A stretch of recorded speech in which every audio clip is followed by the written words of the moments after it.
Well, hello there, my friend. If you're brand new to needlepoint, or maybe you're coming back after a long break and everything feels a little unfamiliar, this video is just for you. I want you to know something right from the start. Needlepoint isn't about rushing to the finish line. It's an invitation to slow down, to create with intention, and to actually enjoy the process. This is meant to be the calm part of your day. After teaching hundreds of stitchers over the years, I've noticed something. Most of the frustration people feel starts before the needle ever touches the canvas. And truth be told, it's usually because no one ever sat down and said, "Here's how to begin. This is what you actually need to know."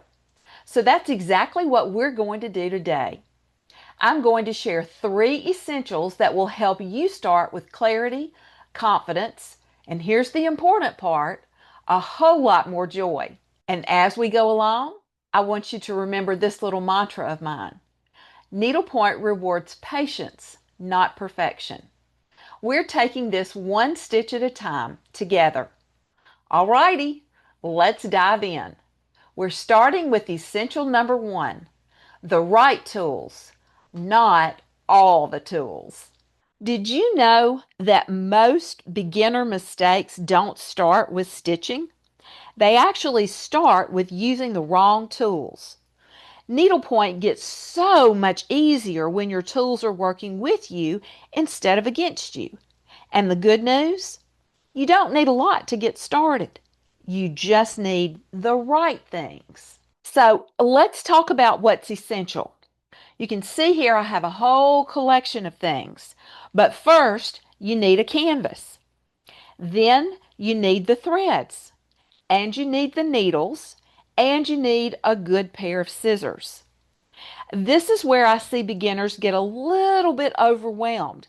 There's so many beautiful options out there. Gorgeous threads, specialty tools, all kinds of accessories. And I get it, it's exciting. But here's the thing. When you're just starting out, quality basics matter so much more than quantity.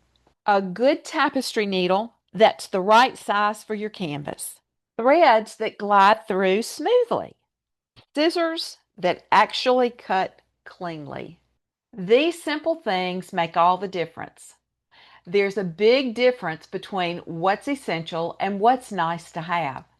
The nice to haves can come later, once you've found your rhythm. For now, start simple. Start with tools that feel good in your hands and do their job well. Trust me on this one, your future stitching self will thank you. Next is essential number 2, how to start and end threads so nothing comes undone. Alrighty, let's talk about something that trips up almost every self-taught stitcher.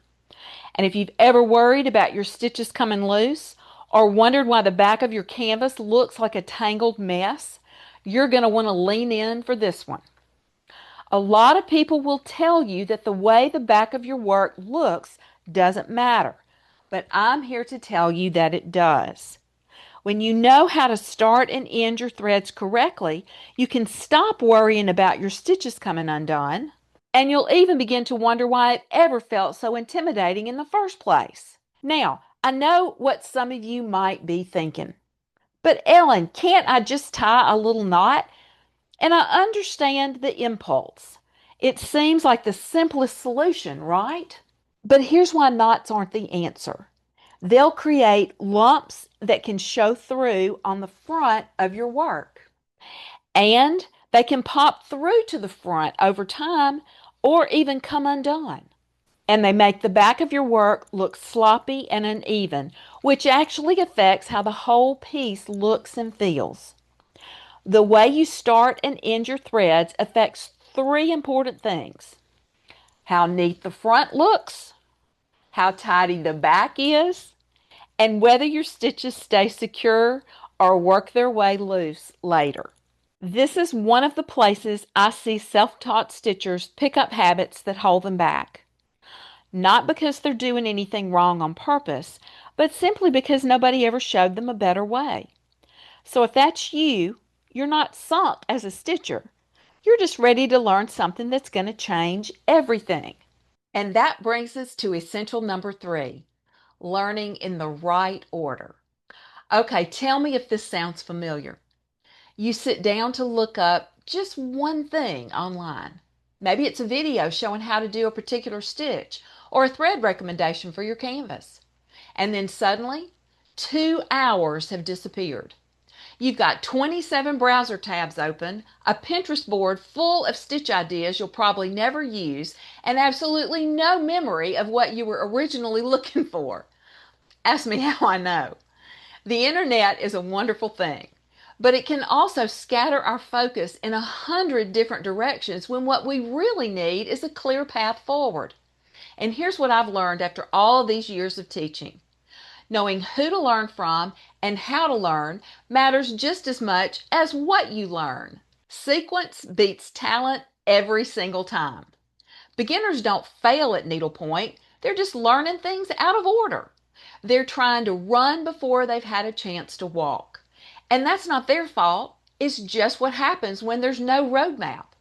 But when you learn things in the right order, confidence grows naturally.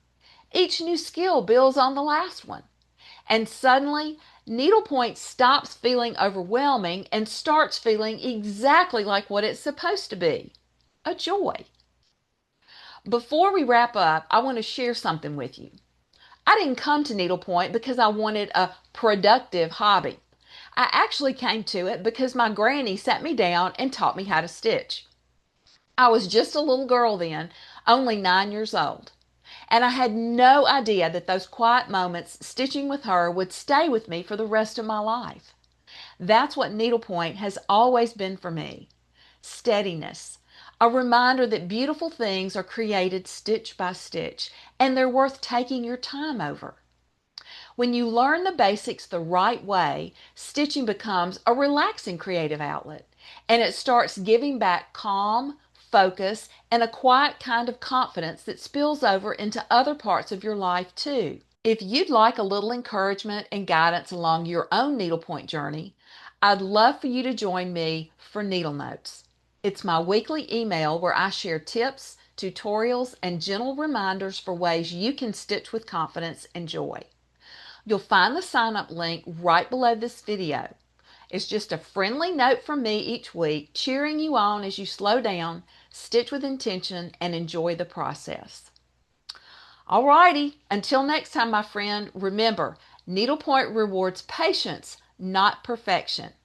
Happy stitching, and I'll see you again real soon.